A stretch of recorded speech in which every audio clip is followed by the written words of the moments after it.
Hello,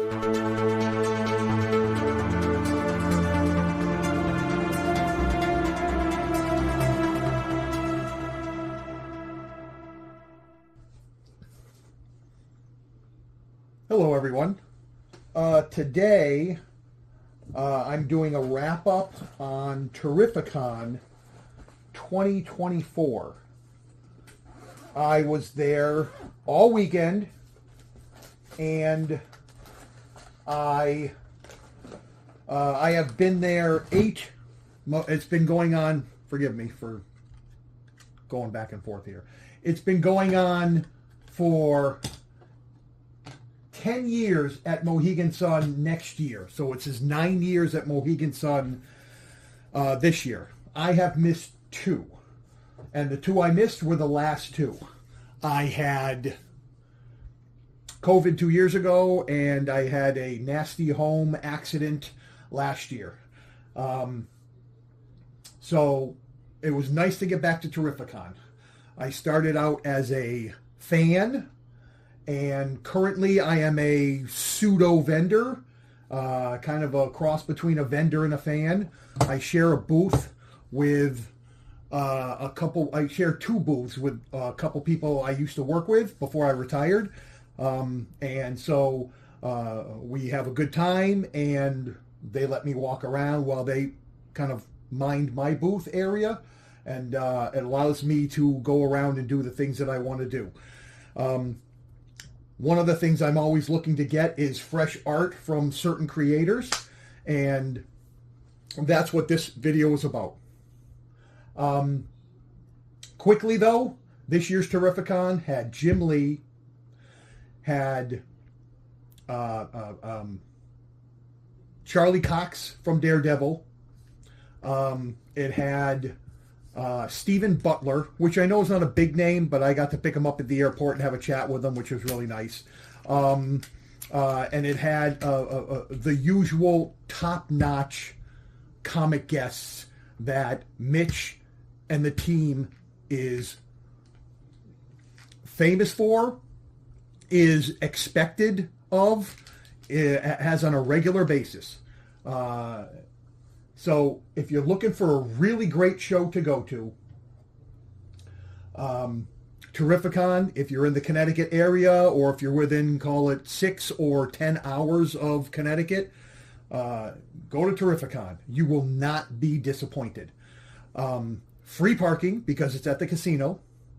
Covered parking garage. They also have a big outdoor parking area depending on what you prefer. Also, Scotty Young was there. Adam Hughes was there.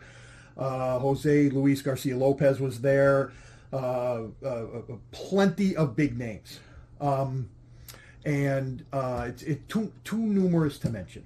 So anyway, let me slide my pins off. I got this year's pin, and I was happy to get it. I mean, they're not super exclusive, but I like them. They're metal. It's not just some kind of cheap plastic crap. Okay, so I'll start with the little stuff. So I have a couple of these hard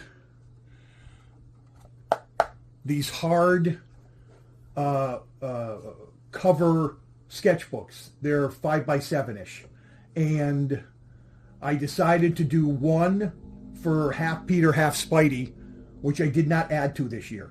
But I brought them both, but this is my kind of second tier and below villains. Although the first page is not a second tier villain. It just happens to be my favorite villain. So the second tier is from the first page is from last year. And so the first page here is Hobgoblin by Pat Olive, which I love. I love the extra gray tone that he threw in there. It was great. All right. So last year was also, I was able to get, and by the way, I said I didn't make it last year. I didn't make it as a villain. I was able to kind of scoot in for a few hours and get a couple of things. That's Tombstone by Dean Kotz, K-O-T-Z. Also, love the grayscale. It works perfectly with this particular piece. He's grasping onto Spider-Man's mask, so basically he defeated him in this particular instance. All right, so here is this year's edition. It's Jack-O-Lantern by, it is Jack-O-Lantern by, I'm sorry, I briefly forgot his first name, Ryan Santos. I've seen his work. He's usually in the Artist Alley area, but I'll tell you, some of those guys are underrated. Ryan Santos kicked ass on this Jack-O-Lantern. Love it, love it, love it. And so that's where and of course, I added The Spot by Brendan and Brian Frame. And here we have, if you know The Spot, his body parts can go depending on where the spots are. So in this case, I had him flip over one page, draw the spot. We got an arm and a leg. One leg's coming out here. And then 5 pages down the line, we got the arm coming out. So whenever I get to this page, whoever's going to draw it will just draw it here, whatever villain it is, and the Spot's arm is already here. So the other leg, I think the other arm and the leg are, I don't know, they could be anywhere. They could come out in another page forward if you know the Spot. Could come out over here. That could be part of the commission. Very happy with the way this book is going. Okay, now the big stuff. Or bigger stuff. Okay, so this is also from Brendan and Brian Frame. I've been working on my own character. I'm not a comic book maker or anything like that. It's just somebody I made up. I think I've shown earlier art from Facebook on Starshield. So this year I decided to have a big 11 by 17 full color battle piece, and I wanted to add a little extra bit of power to Starshield. Trying to figure out exactly where I want to stop, how powerful I want them, and so this is what I have here. I have Starshield versus Shocker. I thought it would be great to have Shocker blasting energy at Starshield's shield, and Starshield's shield being able to withstand that energy. If you can see, there's a light blue haze all around Starshield. That is his new little ability or power, which is basically just a bit of a, I don't want to say a force field, but, we all know what it is. I don't know exactly how deep it will go, how much power it will repel, or how much healing it will allow. I just wanted to throw it in there. I asked them to do light blue, and as usual, the frames killed it. If you're at a show and Brendan and Brian are there, please avail yourself and have something done by them. Extremely quality work and reasonable prices. More than reasonable prices. And you can see the quality work. Okay, so that's that. And the next one is, okay, so this is a pre-show commission by Greg LaRocque. His rep, Filippo Marzo, put out feelers for pre-show conventions. I jumped on it. Greg LaRocque is, for me, like the 80s, 90s guy. He does great work. And I decided to have Black Suit Spidey versus Kraven. And this is what was ready for me at the show. Okay? Now, it took me a minute to figure out exactly what was going on here. We have Spidey throwing a punch here and Kraven throwing a punch here.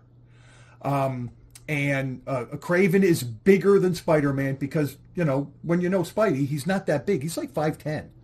And also, this also appears to be symbiont black suit Spider-Man, because you can see the little tendrils flopping out here. So it's not just straight up stitched black suit Spider-Man. So after the symbiont leaves him, this is I don't know the exact issue number, but it's pre-Fantastic Four helping him get the symbiont off him. So that's some quality piece right there. Fully inked, fully rendered, nice background. He's obviously in Kraven's comfort zone. He's out in the wild, and Kraven's ready to drop a net on him. I don't know how the symbiont will like that, but that's quality. That's 11 by 17, fully inked. Okay, so you can see what's coming. Something weird is coming, because you can see the colors. Another person who I think I'm going to start visiting more readily when I come across him at a show, and hopefully Terrificon every year, is Ken Wheaton. He has a bit of a Simpsons following, but he does more than that. I have gotten a Simpsonized Craven from him previously. Very happy with it. Color Craven, very happy with it. Very reasonable prices. I decided to go off a little bit in Simpsons Comics 2 or 3. It's a black cover with Lisa on it. There's a side story, and it's called Krusty, Agent of Clown. Capital letters, period after each one. It's an acronym, KLOWN. It's keeping law and order with novelty items. So throughout the whole story, there's a lot of acronyming going on. But so I decided to go with Krusty, Agent of Clown versus Kingpin. And once again, I couldn't be happier. It's a great piece. It's no one actually has the upper hand here. And so it's an even battle. I mean, knowing Krusty, I mean, it's not like he's really that guy, but still, it's that Steranko version of Nick Fury that Krusty was portraying in that comic story. So that's really great. Ken Wheaton. If you see him at a show, also consider getting something from him. It doesn't even have to be something Simpsonized. I've seen other stuff he draws really well, very reasonable. Okay, and so the last one, I know what it is. It's I had started a Batman jam with the frames. I'm not sure if I brought this up on an earlier video. It's my own little Batman, Jason Todd, Dick Grayson, Tim Drake thing. So, and I had been kind of chasing Adriana Mello for a while at these shows, and either I missed her or the last 2 years I was out, and so I was surprised to see her again, and I was very happy with her rates, and so this is what I have. This is her Tim Drake Robin. This is a little bit after the Robin that I was reading in the 90s, because that Robin didn't have like shoulder armor-ish. But still, it is Tim Drake Robin. And I'm very happy that she was able to get the color in there. I got the red chest, the green on the shoulders. I got the yellow highlights on the cape. So everything is really good. She even threw in a little facial toning there, which is great. The previous ones were from Ron Leary in 2021 and Kevin Conrad, which would have been before that, probably 2020. Brendan and Brian Frame, again, did the beginning of this whole thing. This is what I asked them for. I asked them for Batman visiting Jason Todd's grave. So this is the start of it all. Up here is going to be Dick Grayson Classic Robin with the yellow cape, with the collar on it, the fold-over collar. I'm not quite sure who I want for that, but I'm sure that will be dealt with at the next show I go to. And if not, I have to wait a year to get back to Terrificon. So those are my Terrificon pieces for this year. And once again, I could not be happier with all of the things I've gotten. I did let a few things pass me by. I don't have necessarily regret. If I had chosen to spend a little more money, I would have had some really great stuff. But I'm kind of cheap. I'm always looking for a little bit of a bargain. But such as it is, Terrificon, you can't go wrong. And this is the art I had from the show. I got a couple of books, nothing major. I hope you enjoyed the video. And I'm trying to kind of learn a new kind of video player editor, because Windows 10, a new computer I got, a new used computer that I got, has Windows 10, and apparently Windows Movie Maker is not supported in Windows 10, and some things are not working correctly. So I'm trying to kind of work through this. So hopefully I can get this up in a few days. Today is Monday after the show, so today is the 19th of August. Hopefully I can get it up in just a couple of days. Okay? Thank you for watching. Please comment if you'd like. Criticisms are fine. Thank you, and have a good day.